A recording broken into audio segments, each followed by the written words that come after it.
hopefully, hopefully this is recording. I'm not totally sure because I'm using a different program than I normally would to record. So if everything is fucked up, then you're not gonna see this, and I guess it doesn't really matter anyway. So, I was asked how to do the pixel thing, and the person who asked me is actually a really good artist friend of mine, and I think the world would be a better place if they knew how to do the pixel thing, so I'm dropping everything and I'm gonna show them and you how to do the pixel thing. So,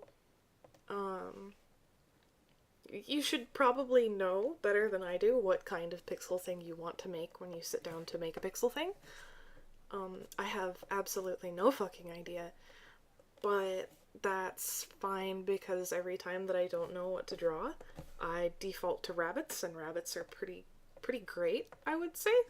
So I guess that's a non-issue. But know what you want to draw before you oh no, that's dumb advice. You don't have to know what you want to draw. Just have some idea and don't make the canvas really fucking big. There's no reason. If you're doing sprite art, like, if for any reason the pixel exceeds 500,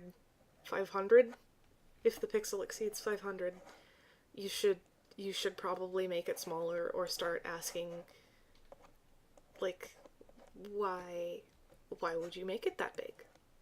Do you need all that space? Probably not. I would say that pixel art is one of those things where you probably, like, bigger isn't actually better. Like with chocolate bars and like dogs and like cats. Like, when cats are fat, it's just more cute, you know? So it's okay if cats are bigger. Pixel art, it's not better. It's not better if it's big. You definitely don't want it to be super big because then that's a lot of work. Like a lot of work. And most of the time, the actual payoff for working extra hard on something super big, not really worth it. You kind of... Some people can pull it off really well, but I personally have never really been able to do that. As far as, like, making really big pixel art look, like, super good. Like, it has to have a crunch to it. If you're gonna make them pixels, you should probably make sure that there's, like, a reason to use it, you know?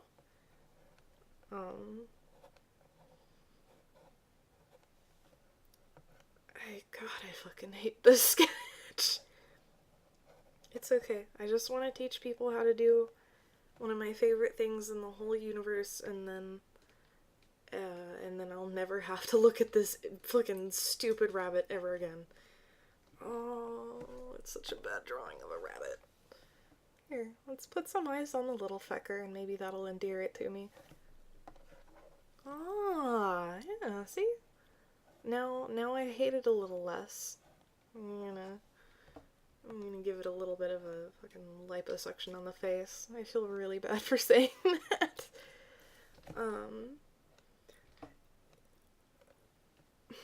This is still probably bigger than I would advise somebody who's, like, just trying to start doing pixel art.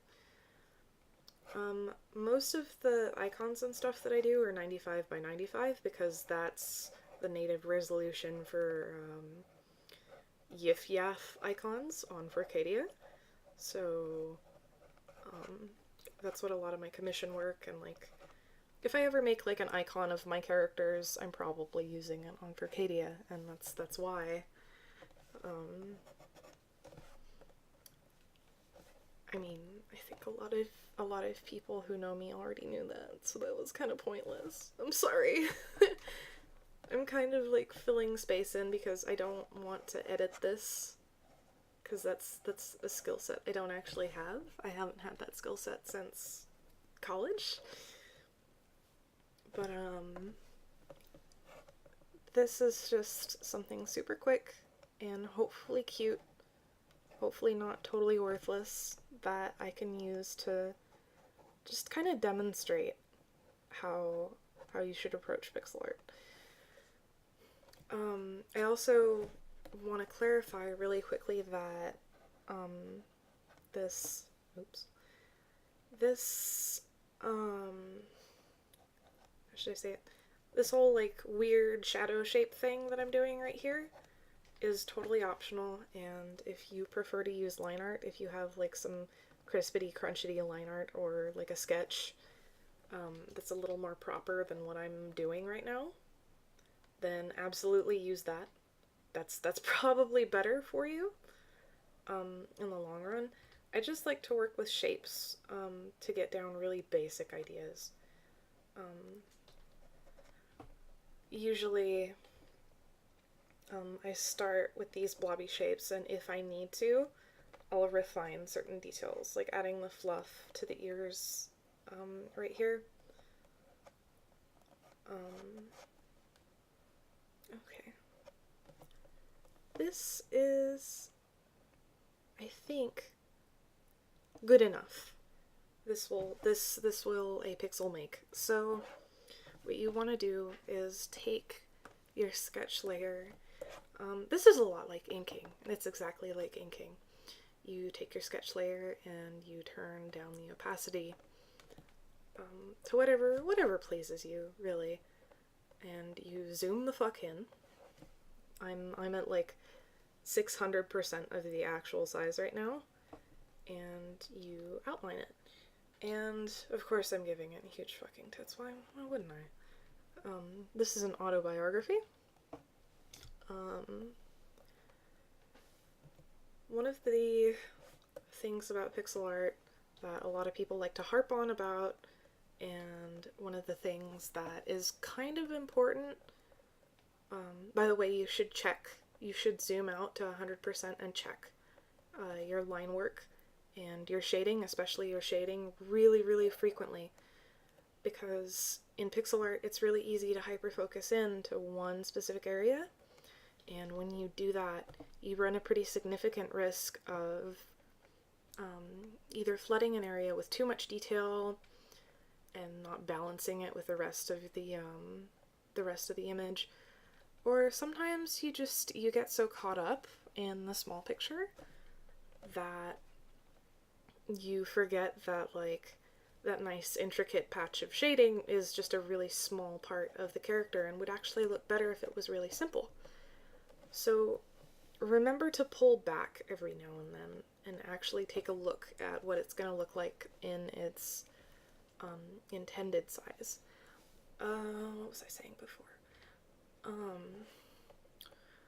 Something that a lot of people get really worked up about as far as pixel art is the lines, which is important. It is important. Technically, an example of a bad line is right here, where you see there's 1, 1, 2, 1, 1, 2. It's kind of wiggly. That's like the pixel equivalent of having like a, like, you wouldn't want that for a smooth leg, but considering that we're making this weird pseudo hoof fucking shitty paw, it works, is essentially what I'm trying to get across. There are a lot of so-called rules in pixel art. Like, a lot of people will never ever make corners like that, but I think that if you know what you're doing, and sometimes if you anti-alias a corner like this, it will end up looking just fine, even though there are a lot of pixel artists who swear that doing corners like that is terrible, terrible practice and you should never ever do it.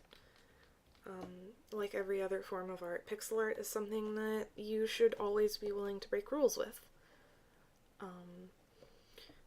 Like, for example, a lot of people are super Puritans and they think that if you're not making pixel art in like MS Paint or a Sprite or something else that literally only lets you do pixels, then it's not pixel art, and that makes you a fraud.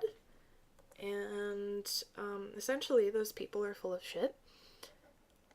And you can use whatever tool you want to get the job done. I honestly like to use multiply layers later on in my pixel work so that I can figure out decent blush colors for things without having to like sit and eyedrop and fucking agonize over it for a while. So really, I'm not super helpful with this because like my lines are coming out a lot smoother than they normally would. Like if you do the work, like the line work really quickly, you'll just like, you'll end up with overlapping areas and like jaggy areas and areas where it's thicker than everywhere else. And this is like the same amount of the process of pixel art, really, is going back and cleaning up your line work and figuring out which pixels you need and which ones you don't. Especially when you're working in a lower resolution, you'll find that one pixel can change a lot about the look of an image, where with a drawing, sometimes one line can change everything and sometimes one line doesn't change anything at all. So you need to remember, probably more than anything else, that because this is so small and delicate, sometimes little things end up having a big impact on the finished piece. So this, I guess, kind of, even though it's really small, it helps you do big picture thinking, I think. I mean, hopefully literally any of this makes sense and I'm not just not just rambling again. Because every other tutorial that I've ever made has been like, I have this way of sounding drunk, and I promise if I did it this time, I'm not. I only drink on my birthday, and my birthday's a ways out, so I haven't been doing any sippies. There's no alcohol on board. This is just how I am all the time. Oh god, these hands are so bad. But you know what? I think if I just keep noodling at them, maybe magically they'll become good hands. I was originally going to give her, like, not enough fingers, because I didn't think that it was important, but now that we're here, now that we're on the verge of new discoveries, I think having extra fingers is just fine. Aww. I made the titties look too droopy because I put cleavage in there and she didn't need it. I'm sorry, little bun. You can double up your line width if you want to. It's just like inking. Like, sometimes you draw the extra thick line under the chin over here because, like, the head cast a shadow. And yeah, basically there's nothing super complicated to pixel art. I think everybody just sees it and gets scared because it looks like it's gonna be a lot of work and it looks like it's gonna be super duper complicated. And I mean, it's not totally wrong. I know you're probably just like, what do you mean? Why would you break it up? If it's true. It can be a lot of work, and like I said, when you're doing this, you have to pay attention, because sometimes one pixel is the difference between something looking really good and something looking really bad. But the work is really not as hard as you would think that it is. It's very easy to just relax while you pixel and zone out, and you get a lot of work done, and it looks like you must be like some kind of super god who was just like intensely focused on making your beautiful pixels, and really you were just listening to something stupid and like not thinking for a while. So it's kind of intimidating, but I promise that if you like sit down and start doing it, you won't find it intimidating. Like, there's a learning curve with everything, but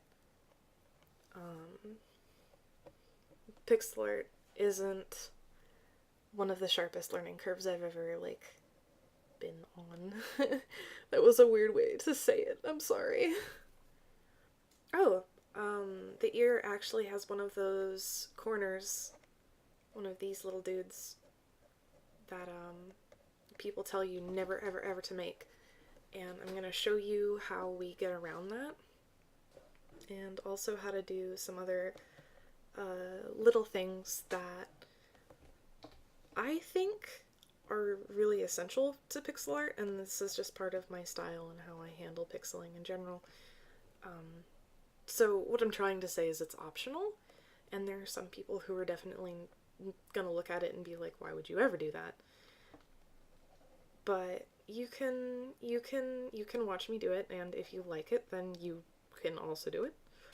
But if you don't, then don't do it. I'm not gonna force you. Let's see. And finish our other hand. I didn't start on any of the face. Okay. Usually I wouldn't stress so much about having a finished product to show at the end of a tutorial recording, but part of the ease of pixeling for me is that filling in color, doing flatting for pixels, is really, really easy.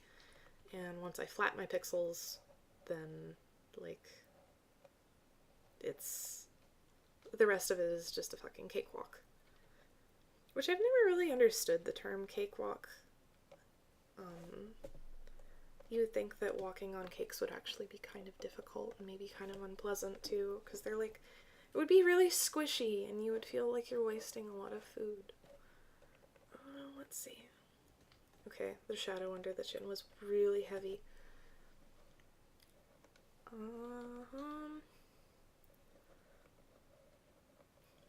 The mouth is going to be an experiment. So it's gonna look kind of shitty and kind of creepy. Just let it go. Don't bother it, and soon it will turn into something beautiful. All right, let's just use the lasso tool. You can actually see where my tablet stops responding to me. If you can afford it, don't fucking buy them on a price. I mean, they'll work. It works. It's just kind of, it's never fun to have to struggle against your tools. Sorry, I wanted the thick lines. I wanted her to look thick, and now it looks kind of weird. Oh, it still looks really weird. Okay, let's get rid of those, I think. I'm doing bad things. Now that it's, like, clear that she's, like, a naked, humanoid, the brain is like, wait a minute, there's some things here. There's some things here I don't like.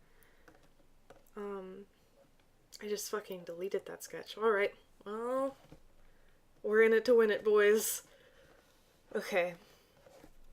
For some areas like this, when it gets really, like, really thin as far as, like, pixels, like where there's just a couple of stray little twinkly boys of white, sometimes I will just fill that in, because sometimes it can look kind of, holy fuck, this is, well, we're going with it. This is not one of the better things that I've ever created. Maybe if I get rid of her belly button, it will look a little cuter. It really doesn't.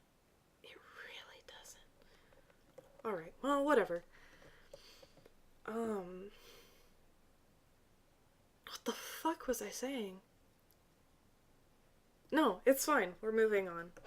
Sometimes if you're doing little details like the eyes or you know you're gonna have to fuck with colors a lot after, just add it to a different layer and give it a bright color and just don't touch it until you've done the rest of the flatting, which is what I'm gonna do now. I use Paint Tool Size Magic Eraser, or not Magic Eraser, Magic Wand, and I use it set to color difference and all image. So when I select things, it will just grab the entire peanut. Like, there's no part of the peanut that gets left behind. So this isn't like your fucking sports bar situation where everybody's just leaving sad little peanuts all over the place and there's lots of shells. No, we grab the whole peanut when we use the magic wand. And then you can just throw some colors in there. And it's beautiful. I mean, it's still kind of fucked up over here. Let's just go ahead and fucking close the thigh gap. That's probably what's bothering me. Fucking. It's fine. Real women have nothing to do with this because real women don't fucking look like small rabbits with huge titties. Well, some of them do, and that's fine. If you look like a small rabbit with really large titties, that's fine. You can be whoever you want to be. Just don't forget to zoom out when you're making your pixel art. You could probably also, like, crop your canvas down to something that's a little more reasonable. Because you can, ooh, oh god, you can make the preview window, bigger, and then you don't have to zoom out, you can just, like, look all the time. Kind of like how if there was a god, he would be watching all the time, and you would never be out of his gaze, and he would know all the things that you've drawn when you thought nobody was looking. Anyway, just flat your shit, okay? Just throw some quick and dirty, just some dirty little boys. Put some dirty little boys in there. And then, oh my god, somebody's gonna take that fucking voice clip and, like, make a call-out post. Fucking dirty little boys. Throw in really, throw in really super shitty, super basic shading.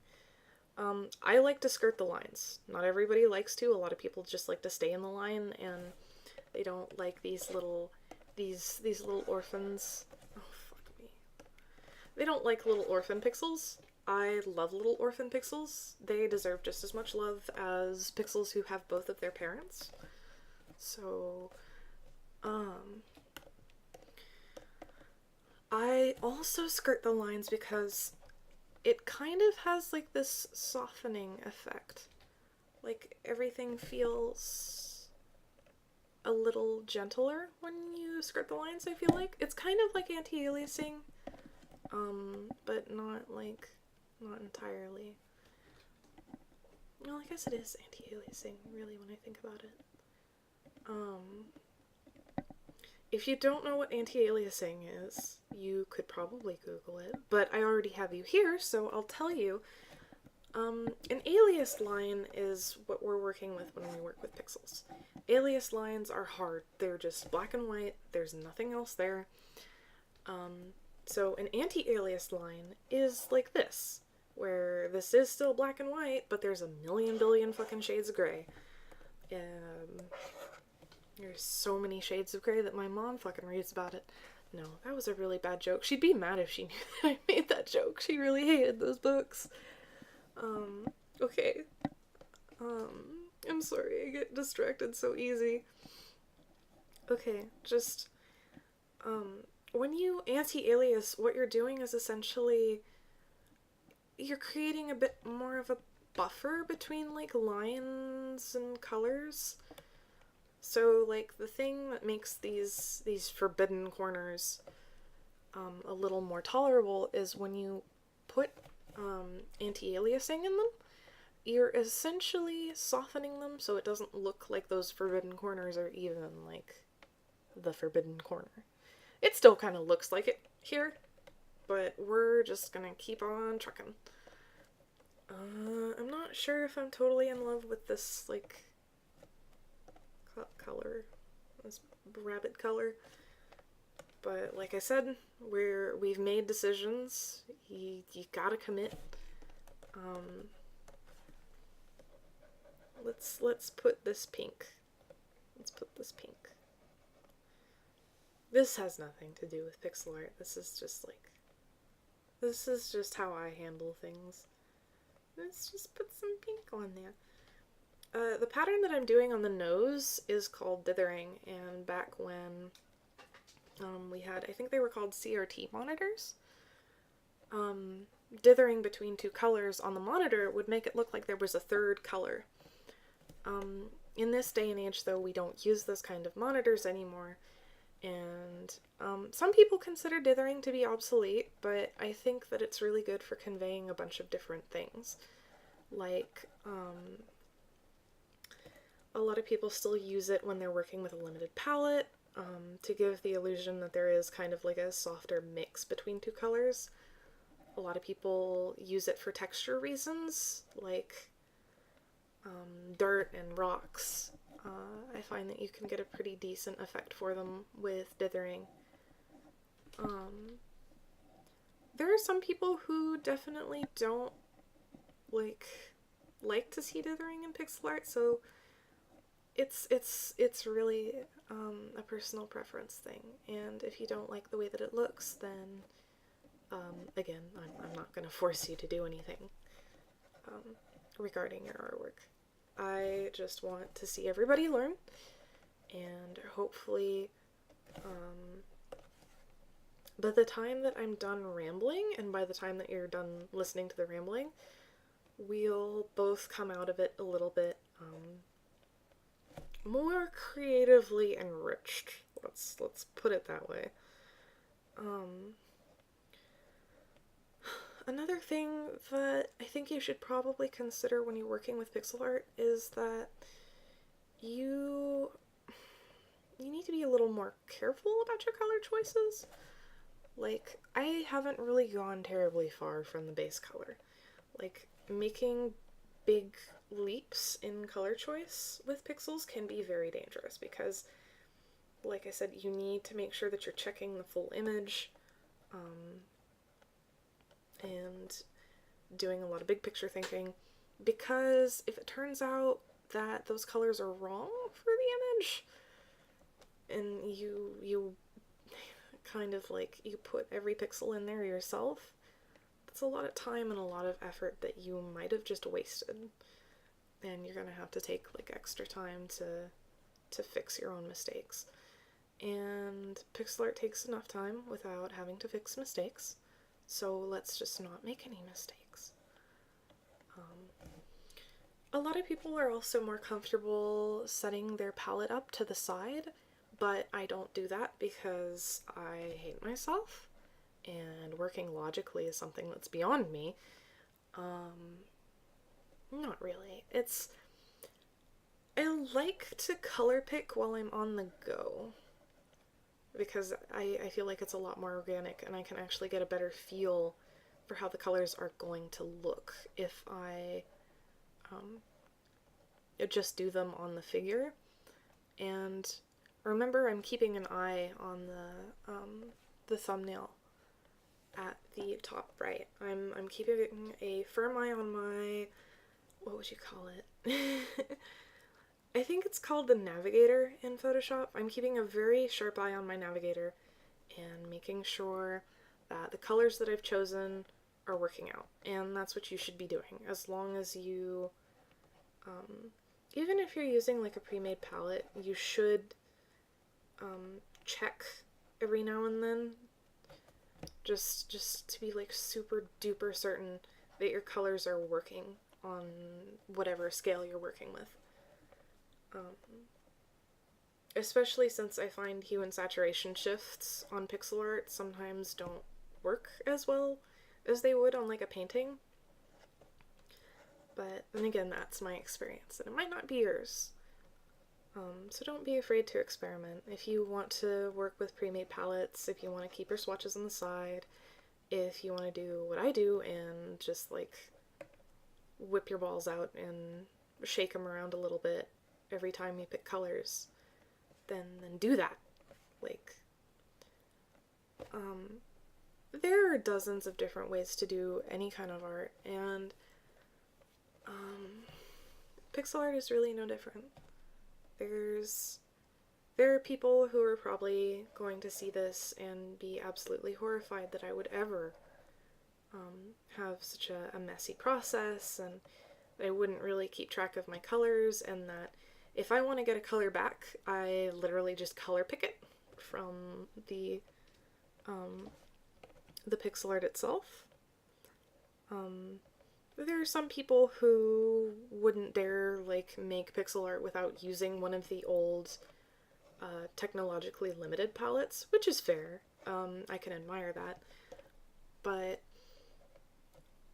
there's so many different disciplines to this, and a lot of people are going to think that they know how to properly do it.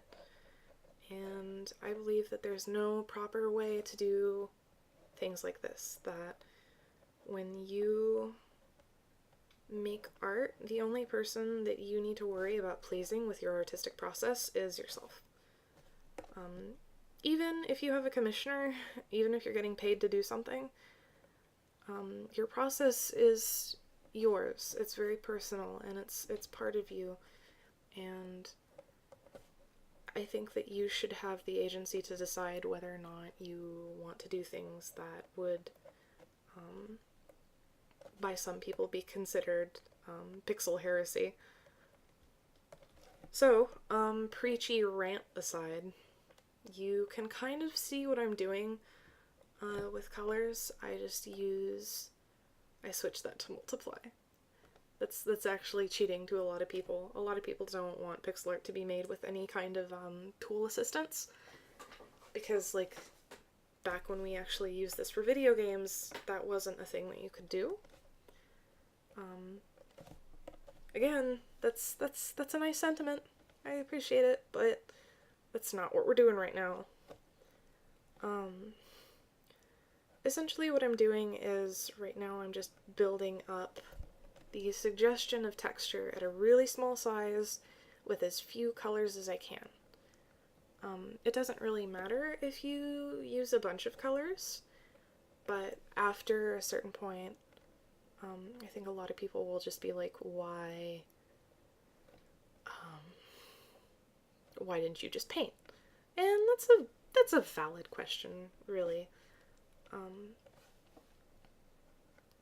I think a lot of the charm of pixel art is that it's so small and so limited, and that you can just kind of like, how should I put it? You can suggest so much with so little, if that's what you want to do. So, most of this process is like nothing new.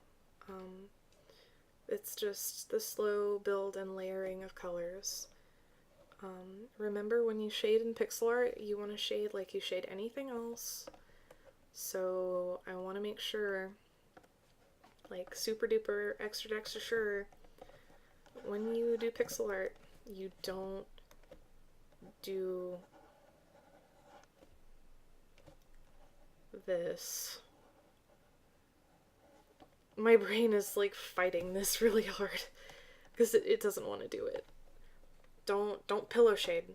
Don't just fucking, especially not if it's just gonna be like one pixel, next shade, one pixel, next shade, because at that point you're kind of like, you're outlining your shades, and there are some things that could have that texture, like if you look up here, but I still wouldn't recommend this because you tend to lose a lot of like actual life to your pixel art. I think people can tell, they can kind of tell when you're not really paying attention to what you're doing. especially since pixel art is so small that you don't have, like, there aren't any buffers between, like, the viewer's attention span and, like, what you made. Which can be a really good thing. I mean, I don't find it to be a problem usually. Oops. I don't usually find it to be a problem, but you should keep in mind that if you want to, like, hide something in a background, or if you want to, like, wow people with the sheer size of something, you're definitely not going to be able to do that with pixel art. So mostly you just want to remember not to get too complicated, and to remember that even at this scale and working with such a limited set of tools, to draw kind of like how you typically would, where you pay attention and work textures into stuff. It's just a lot smaller, and there are lots of different ways that you can accomplish the same ends with pixel art, when literally one pixel can change the entire look of the same image. Before I end this really weird, really, like, awkward tutorial, I want to show you what I do that I think has the biggest impact on my pixel art. And it's just the same thing that I do to my other drawings. When I color digitally, I color my lines, and sometimes I leave the ones on the outside black, like flat black, but I prefer not to. Another thing that I'm doing right here is I'm choosing, like, lighter outline colors that are still pretty dark compared to the rest to sort of pad out the rest of a line that maybe doesn't have to be completely in the dark. And then I essentially shade my lines. I don't know if that makes any sense. But I'm usually pretty careful to shade my line work, especially around the mouth, because if you do it right, shaded line work on the mouth can make it look really soft and a lot more capable of, like, subtle expressions, which is a great thing to have when you're working with something that's already so small and subtle in the first place. I think that's it, but next time I do a pixel tutorial, I'll cover how to turn something big, like a grayscale painting, into something pixeled. So thanks for watching, and I hope you managed to learn something from this.